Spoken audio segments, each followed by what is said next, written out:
Chennai super Kings మరియు Mumbai Indians మధ్య జరిగిన ఎంతో ఆసక్తికరమైన మ్యాచ్లో ముంబై ఓటమి పాలైనప్పటికీ యువ ఆటగాడు విఘ్నేష్ పుత్తూరు అందరి దృష్టిని ఆకర్షించాడు. 24 ఏళ్ల ఈ ఎడమచేతి వాటం స్పిన్నర్ తన తొలి ఐపీఎల్ మ్యాచ్లోనే చెన్నై కెప్టెన్ రుతురాజ్ గైక్వాడ్ను అవుట్ చేసి సీఎస్కే అభిమానుల ఆగ్రహాన్ని చవిచూశాడు. గైక్వాడ్ 26 బంతుల్లో 53 పరుగులతో జట్టు విజయానికి బాటలు వేస్తుండగా విఘ్నేష్ అతన్ని పెవిలియన్కు చేర్చి ముంబైకి ఆశలు రేకెత్తించాడు. అతను మొత్తం 3 వికెట్లు తీసి ఫీల్డ్లోనూ సంచలనం సృష్టించాడు. ముంబై స్టాండిన్ కెప్టెన్ సూర్యకుమార్ యాదవ్, మా స్కౌటింగ్ బృందం 10 నెలలుగా విఘ్నేష్ లాంటి యువ టాలెంట్ కోసం కష్టపడింది. అతను మా టాలెంట్ సెర్చ్ టీం విజేత అని ప్రశంసించాడు.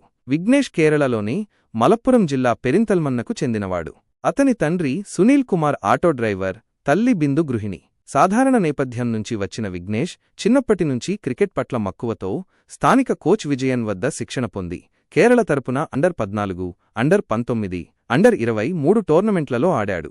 మీడియం పేస్తో మొదలైన అతను సలహా మేరకు లెగ్ స్పిన్లోకి మారి కేరళ క్రికెట్ లీగ్లో అలెప్పి రిప్పల్స్, తమిళనాడు ప్రీమియర్ లీగ్లో ప్రతిభ చాటాడు. ఐపీఎల్ వేలంలో ముంబై అతన్ని 30 లక్షలకు కొనుగోలు చేసింది. జస్ప్రీత్ బుమ్రా, హార్దిక్ పాండ్యా లేని ఈ మ్యాచ్లో అతను తన సత్తా చాటాడు. మ్యాచ్ తర్వాత ధోనీ కూడా విఘ్నేష్ను అభినందించాడు. ఆటో డ్రైవర్ కొడుకు నుంచి ఐపీఎల్ స్టార్గా ఎదిగిన విఘ్నేష్ ఈ సీజన్లో కేరళ నుంచి ప్రకాశించే తారగా నిలవనున్నాడు.